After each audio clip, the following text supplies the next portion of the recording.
Hello, everyone, and welcome back to the Rundown. I will be your host today, Craig DeLuz, coming at you from the West Coast, the left coast, behind the Iron Curtain, otherwise known as the Sierras. And as we all know, I do not do this program by myself. That's right. My name is Mike Piroworski, coming to you live from the East Coast. That's the coast with the most from the co-host with the most here on the Rundown 2A Views, conservative news. And Craig, how was your weekend? Well, I will tell you, the last week has been, it's been an interesting one, to say the very least. As you know, my daughter was expecting our first grandson, or my first grandson. And now he wasn't supposed to be due until June 1st, but seeing as how he comes from, my background, he generally tends to be early as opposed to just, showing up late or on time. So about 5-6 weeks early, my daughter goes into labor, and then they decide they're not going to deliver the baby for a couple of days. And anyway, it was an interesting last week. Spent most of my time in a hospital where I had very little internet connection, which, by the way, folks, is one of the reasons why you didn't get the program last Wednesday, Thursday. Although Friday was more kind of technical difficulties. For some reason, the internet gods just did not want us to be on the air. Hey, sometimes it happens, and you just got to go with the flow. But congrats on the first grandson and healthy mom and healthy baby there. Yes, many, many blessings, many, many blessings. And then on Friday, had a very interesting announcement. Some of you know that I've been involved politically in California for quite a while, and been sitting on a school board for I'm 19 years, 18 almost. I'm on my 19th year on a school board, and am represented by an individual who is, while he is a very nice guy, is a very ineffective representative. Mike, I decided to throw my hat into the ring for U.S. Congress. I will be running for California's 6th Congressional District, which is basically here in Sacramento County. It'll be my first opportunity to be represented by a Republican in a very, very, very, very, very long time. Right, and let's be clear that you're running for the U.S. Congress, not that circus they got going on out there in California.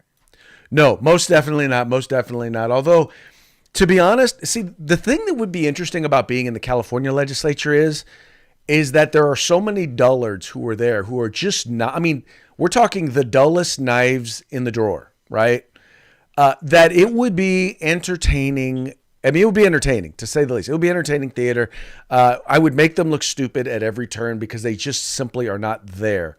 Having said that, as when I was lobbying for the Second Amendment and advocating for the right to keep and bear arms in the California legislature, I would win the argument, but I would lose the vote.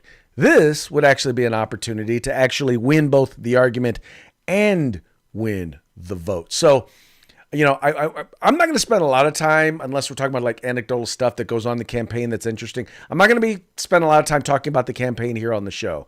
I just want to let you guys know that if you want to follow it, go to craigdeluz.com. That's craigdeluz.com. And you can follow everything going on with the campaign there. If you want to support a brother, feel free to support a brother. But just know, as I've told a number of my folks in the 2A community, this is your chance to not just have someone who supports the Second Amendment, but someone who's actually, as a part of their career, actively fought for our, not just our right to keep and bear arms, but our fought against taxation, fought against all the evils that we preach against, or I don't want to say preach against, that that we scream and howl against on this program. There we go. Looking forward to watching it, and you may give the but I won't. So enjoy. Good stuff. Good stuff. All right. Before we get started, Mike, why don't you go ahead and give a quick shout out to our sponsors?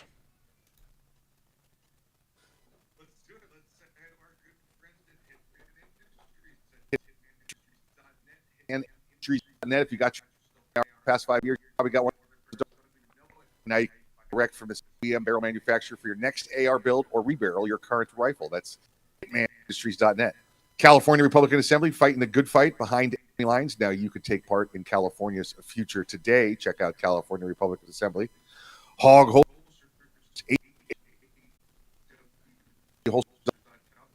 WG holsters.com. That's helping America with guns. Get with them. Use the discount code, the rundown, all caps. No spaces, one word. Get a discount.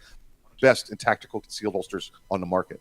And of course, if we want some awesome field gear, some tactical gear, hiking gear, get on over to see our good friends at uscombatgear.com. That's right, folks. These are the folks who bring us to you so that we can bring you to them. Do us a favor, do them a favor, do yourself a favor. Visit them. All you got to do is follow the links in the description to this program. Check them out, spend some money. Make sure you tell them it was the guys over at the Rundown that sent you. Before we get on with the news stories, Mike, perhaps you want to let folks know, what were you up to the last couple of weeks? Because that was a pretty long sabbatical that you took, and normally you don't unless it's really something special. I volunteer. One of the things I do, I volunteer with the Civil Air Patrol. They were a great help and set me up for success before joining and having a very long career in the military. And after getting out, went back to them to give back. And they had a couple of very big events over the past 2 weekends that I was a key part of, and just had to focus on those between preparation, travel, movement, execution. And just was not able to give the time I needed to for the rundown, so I had to take that 2-week furlough, and now I'm back and sitting in a pile of paperwork from both those events. Yeah, well, there you go. Well, you know what? Considering the fact that you do so much for others, I think that the audience, while they appreciate you being back, they also appreciate the fact you were willing to give of your time and your talent to help out in the community. So thank you, sir. Yes, sir. And on that note, we're going to go ahead and get started into today's news. Now, our first news story here, when we talked about the Inflation Reduction, let me clarify, the Inflation Reduction Act, and I use air quotes because we all know, and even the people who passed it knew that this bill did absolutely nothing to reduce inflation. In other words, all it really was all of the stuff that he was trying to push in that he didn't get through the American Rescue Act. All of the stuff that he wanted to stuff in there, all the spending, the new Green Deal stuff that he wanted to include that he couldn't get in there. He got it into the Inflation Reduction Act, and the one Democrat who had held out and made sure that didn't get into the other bill. He kind of agreed and allowed it to get into this bill. They made certain agreements. Well, we know that those agreements were not kept and have not been kept. And now Joe Manchin is talking about how he wishes he had voted against it. In fact, he's talking about how he would actually vote to repeal it if it came up. Now, unfortunately, even if he did vote to repeal it, wouldn't do any good because, the president would just veto it, and they do not have a veto-proof majority. But anyway. So now we're finding out that the money that was in it in order to deal with climate change, because we know that was really the big part of it. Of that bill, $384.9, so basically $385 billion over the next 10 years was supposed to go to deal with climate change. Well, guess what we're learning, Mike? We're finding out that not only was this bill a big lie, it was a much bigger lie than we had originally thought it was. Because it turns out the new cost of the bill, as estimated, is $1 trillion. Over $1 trillion, Mike, for something that is supposed to reduce inflation. And the funny part is that when this has been brought up to people, to Democrats, they still claim, it reduces inflation. Yeah, folks. Again, it was triple the cost they told us it was going to be. We could all look at it ahead of time and go, "This is not accurate." But no, we swear it's accurate. So now it's over $1 trillion in fake climate controls. This is money padded, sending down to lower government agencies that really have no function at all except to come up with these weird climate issues. And this is. Again, this administration's way of funding smaller government agencies and government bureaucracies that support them in their other endeavors. So this is $1 trillion worth of payoffs to government agencies that really do nothing for you to begin with. Well, and once again, Mike, let us not underestimate the importance of this one thing. They lied.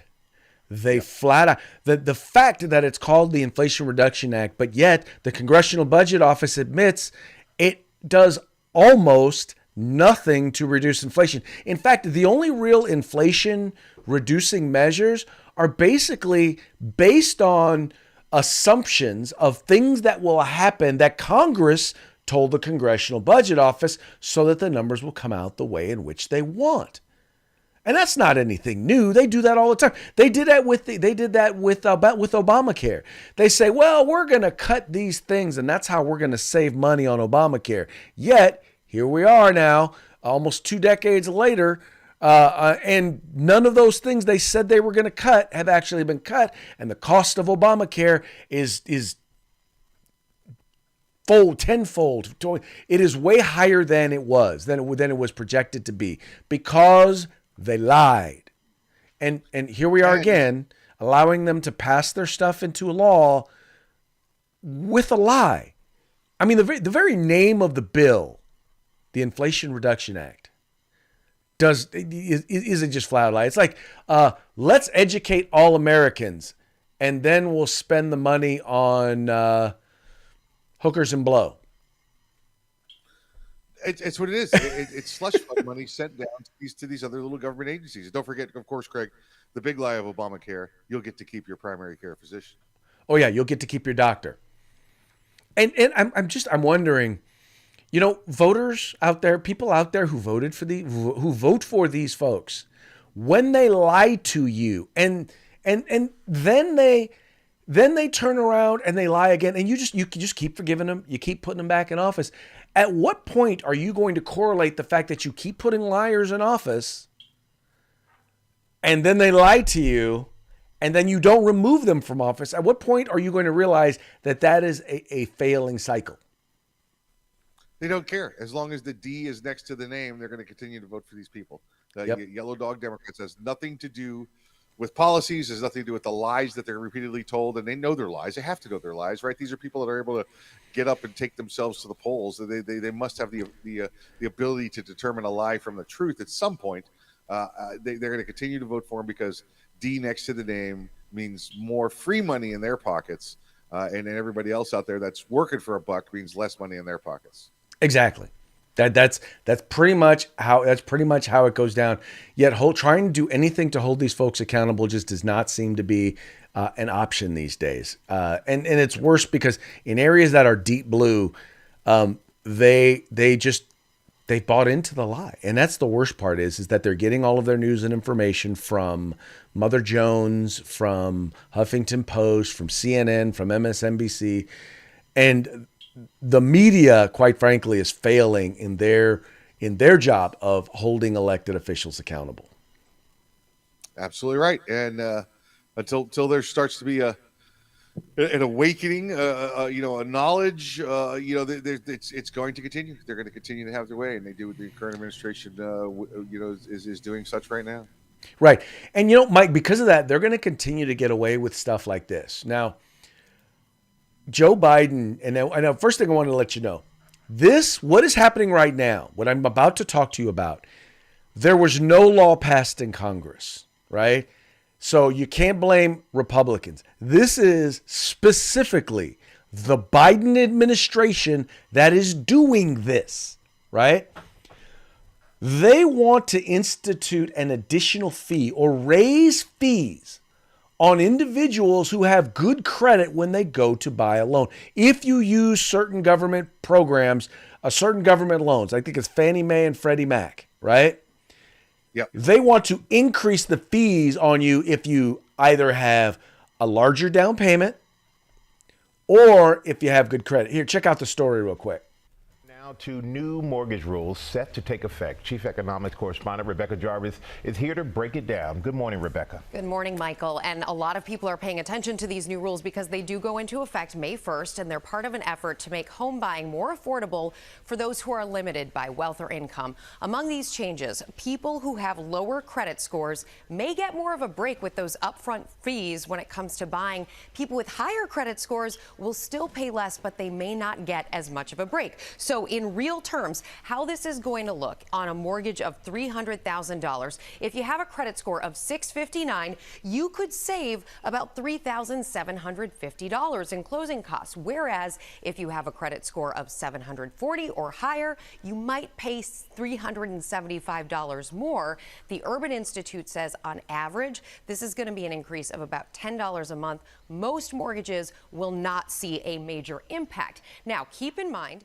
Now, Mike, so you do the responsible thing. You save money so that you can put down a 20% down payment. You also, by the way, at that same time, don't go out and spend a bunch of money that you can't afford to repay. You pay your bills on time.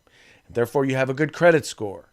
And so as a result, you now have to pay more to purchase a home. Is it just me, or are they punishing good behavior, or in fact, is it rewarding bad behavior, or both?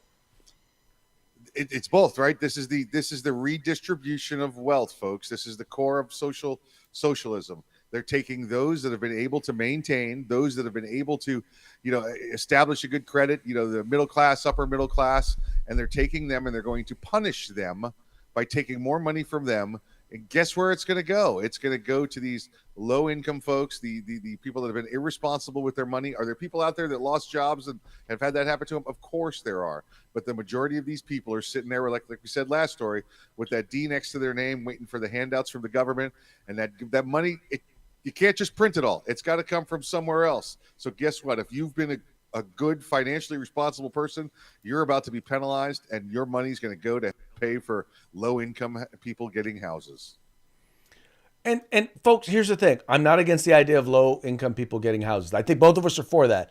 But here's what we're more for. We're for people being able to buy houses that they can afford, right? Yes. So you don't make it affordable by allowing someone to get into a home by guaranteeing a loan for someone if they can't afford the loan, because they are eventually going to lose that house unless their financial situation changes. The problem though with this also is it discourages good behavior. Why would I put more money down? See, the reason why interest rates are different, the reason why you pay more fees is because then you have more skin in the game when you have either worse credit or you're putting less down, because that increases the likelihood that you will default. See, people loan money and the interest rate is based on risk, right? The lower the risk, the lower the reward, meaning the lower the interest rate for the lender. If you are a greater risk, they mitigate the chances of loss by increasing the amount of money they charge. So here's the deal. You want to pay less? Get good credit, right? Don't go out and pay for stuff and use your credit card as a way in which to live a lifestyle that you haven't earned yet. Pay your bills on time. How about that? That's how you get good credit. And when you do that, and then, oh, by the way, save. When you save, you borrow less money, which means your payment is lower.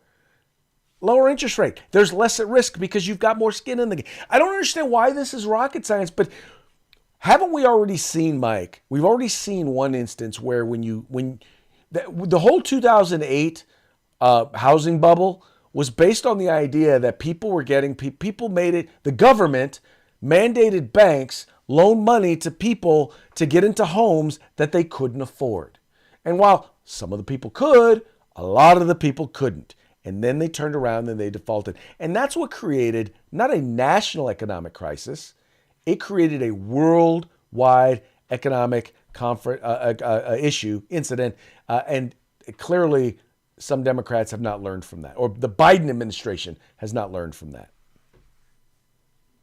Yeah, absolutely right. And this wouldn't even be needed, Craig, if the inflation was under control, if our economy was going well. They're trying to get these people with inadequate jobs into houses they can't afford, because their salary's gone down, the jobs, the cost of houses has gone up. So how do we correct that? We don't fix the economy. We don't fix inflation. We take money from those that have money and give it to those that don't.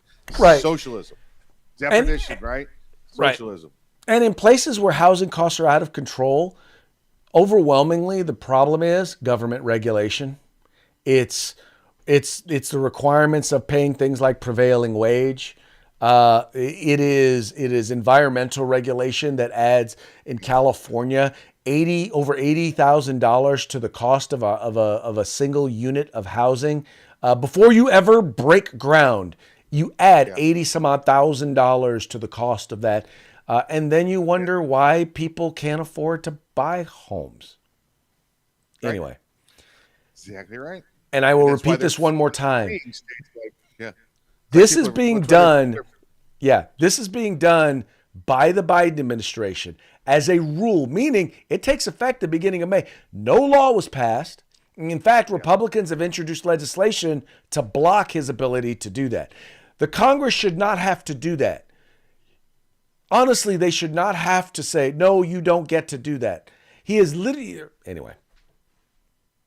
This is an abuse of executive power in order to make you, the responsible home buyer, pay more.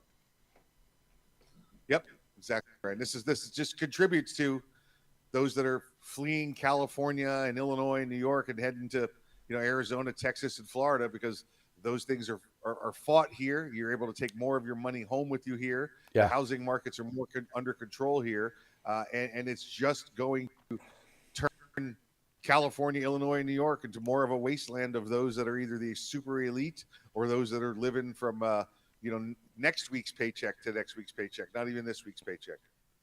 Exactly.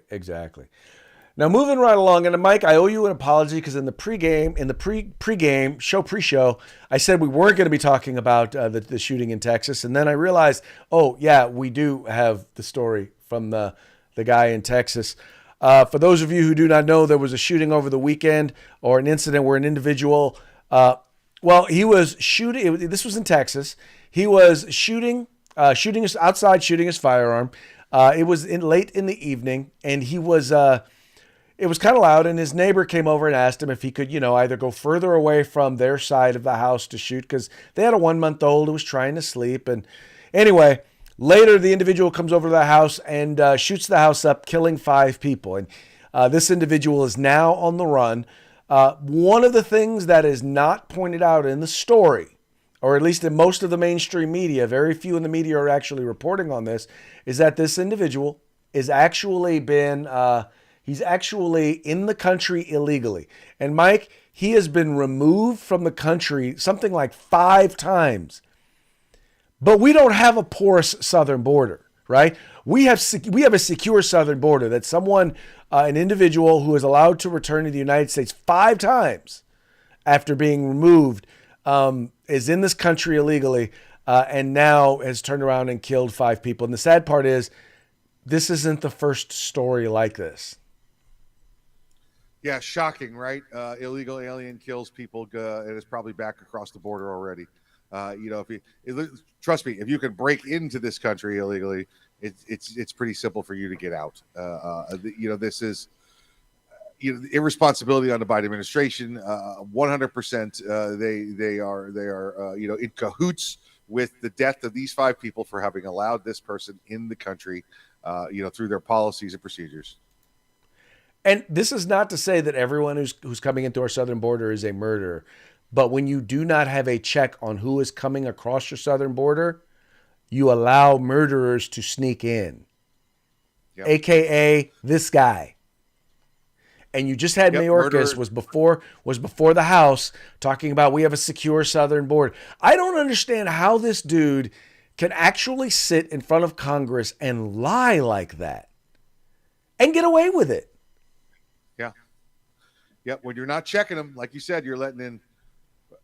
Are there good people that come in besides the fact that they're illegally entering the country? Sure, of course there are. The numbers that would play that out. But when you let in, murderers, drug dealers, gun runners, pedophiles, rapists, this is what happens. Guess what? A murderer going to do what a murderer does. Right. Well, and you are going to let those in when you do not have control over who enters your country. That is what is going on right now. I mean, we've had year after year, we have set records at our southern border. 2021 was a record number. 2022 broke that. And 2023 is currently in hold my beer status. Yep. Yep. Listen, there's if you don't get this, folks, right?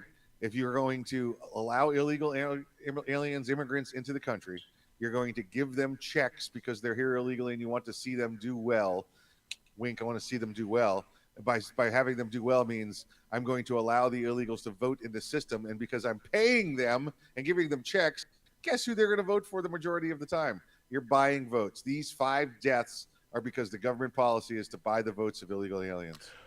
Yeah. No. Anyway, so folks, we need people to be serious about what's going on our southern border.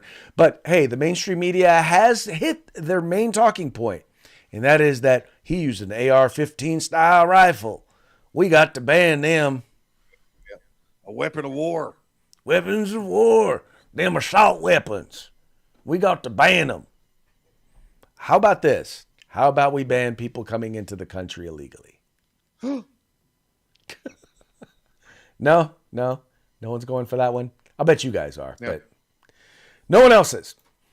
Moving right along, the director of the ATF. Now, this one was hilarious. I had to share this one with you.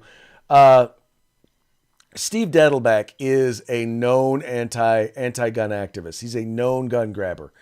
And before Congress, he decided to testify that he was asked a very specific question, and he had an amusing answer for the person who runs the Department of Alcohol, the Bureau of Alcohol, Tobacco, and Firearms. Check it out.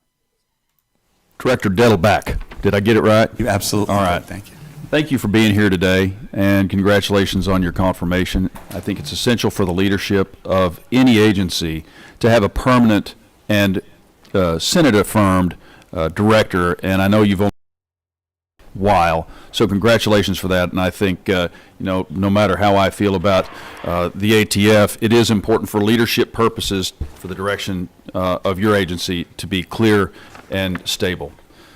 So, as a foundational question, and I don't play Stump the Chump, I'm not out to get on a news bite, but I have some questions for you as the director that I'd like to understand about where you are personally.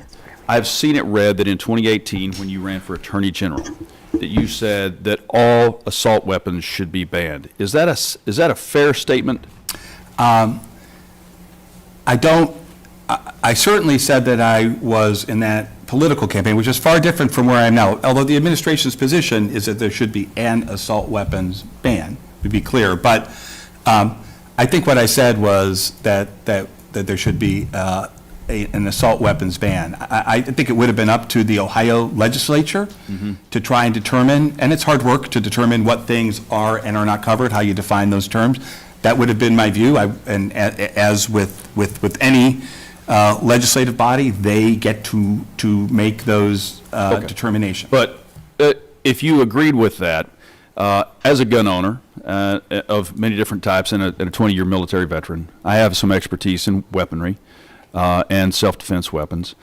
What could you, in 15 seconds, would you define an assault weapon for me? So if you go past 15 seconds, I'll just interrupt you. No, so I'll go shorter than that because I honestly do think if Congress wishes to take that up, I think Congress would have to do the work, but we would be there to provide technical assistance. Unlike you, I'm not a firearms expert to the same extent as you may be.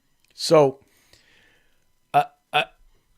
once again, he advocated for something. In other words, what he's saying is, I don't know what an assault weapon is. Right? It would be up to the legislative body to determine what an assault weapon is. But we should ban it.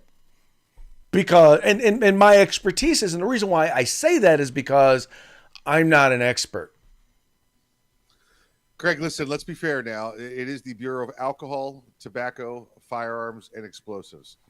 Maybe the guy's an expert on, I don't know, Bud Light and cigarettes. Maybe he's got 50% of it down and the other stuff, maybe not so much. Well, I'll tell you, Jim Jordan actually had an interesting take on it. Well, I'll play a little bit of what Jim Jordan had to say about Mr. Dettelbach's comment. And now it's the ATF. Except with the ATF, they don't even claim to be experts. The director said so last week. Last week in a hearing in front of Congress in the Appropriations Committee, he was asked about firearms. He said, I'm not an expert in firearms. Not an expert, but still trying to run Americans' lives. You would think the head of the agency... Not an expert, but still trying to take away our fundamental rights. Yep. Yep. I don't know. I would think that you would want to put someone who knows and understands firearms technology, the firearms industry in a place where they are overseeing firearms. Well, we understand, Craig, that it's not about understanding firearms at all. Listen, look at all the firearms laws out there. The people that don't know anything about firearms make the firearms laws. This guy, he has one thing in common with the administration. He wants to ban assault weapon ownership. He wants to ban firearms from being in citizens' hands. That's what he wants. That's all they need. You don't need to be an expert on firearms. Listen, Craig, I don't need to know about an internal combustion engine if I've decided I want nothing but electric cars out there. I'm just going to go pump for electric cars. Well, it's funny. I was doing a radio interview and we were talking about assault weapons. And I refused to use the term, and I kept saying what they want to ban is semi-automatic centerfire rifles with detachable magazines and other interesting features. Yes. And it was like when I said that, the interviewer was like, "Okay, now I'm confused." I said, "Exactly, because you have absolutely no idea when you say assault weapon what you are talking about. You think it's a scary gun that the military uses." And that's not. Now, there is a scary looking gun that the military uses that's called an assault rifle. That's not something that individual citizens are generally allowed to purchase and or use or possess. But you don't know any. But you say because they look alike, they should be banned. That's it. That's it. I've been told they're evil, so I must go by the lock and step line of my administration and tell you that they're evil and get rid of them. In order to make others feel good. That's right. That's the world we live in these days.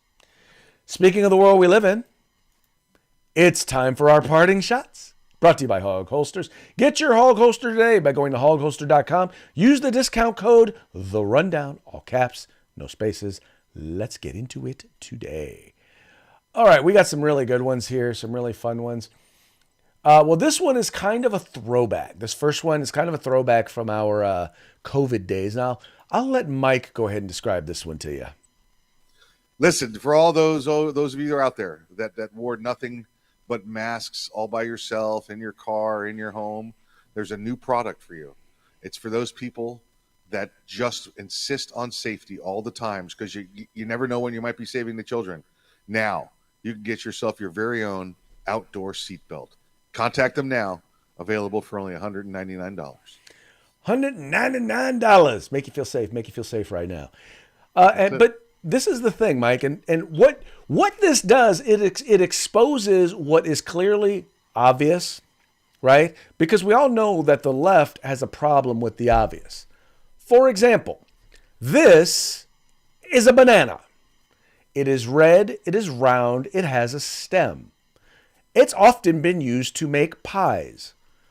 Not banana pies, but apple pies. But nonetheless, it is still a banana. So if you look at this and you are seeing an apple, then you are a right-wing extremist, according to the left.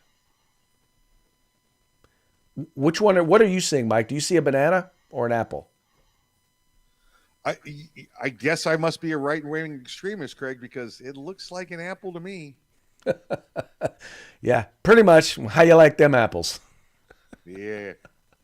Which then leads me kind of to the next one. Now, this is something for those of you who are dealing with wokeness in your public schools. This is an interesting one. So here you have a mom who's talking to her son, or I'm sorry, I don't want to gender identify him or misgender him. Or them, talking to a young child that appears to be a boy, and asks him, how was school? And Mike, what is the young individual's response?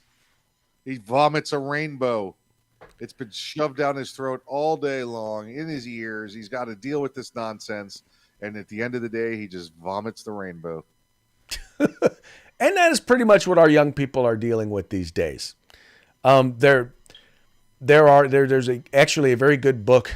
There are a number of books out there that are talking about. There's one good named by James Lindsay calling the Marxification of Public Education.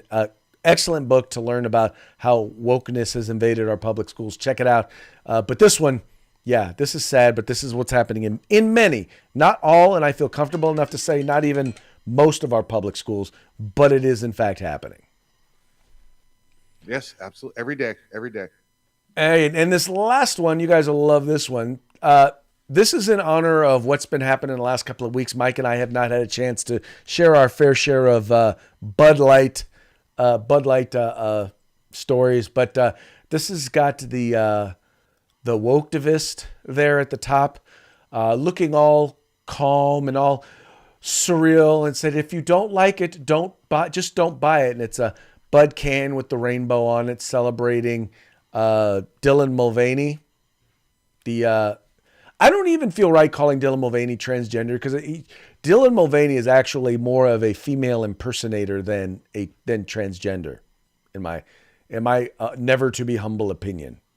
But then at the bottom, it's got the same person doing her woke outrage face with the Aunt Jemima Bible bottle, because, well, we can't have the face of a black woman on a bottle of syrup, but hey, let's have the picture of a fake woman on a can of Bud Light. That's okay. Yep. Ridiculous. And that is the world in which we live. On that note, we are about done. But before we go, Mike, it's about that time to give a shout out to our sponsors. Hitman Industries, that's hitmanindustries.net, hitmanindustries.net. Rifle and pistol calibers available in all length of barrels. Check them out now, hitmanindustries.net. California Republican Assembly, fighting the good fight behind enemy lines. Again, you could take part in California's future today, maybe even with the California 6th to the U.S. Congress. And then, of course, if you want some awesome outdoor gear, some field gear, get over to uscombatgear.com. That's right, folks. Please visit our sponsors and let them know that it was the guys over at The Rundown that sent you. And with that, we're going to go ahead and call it a day. We appreciate you sticking with us, being with us. We're going to be back tomorrow on Taco Tuesday. So be here, or be there, or be square. There you go. That's a saying. Good stuff.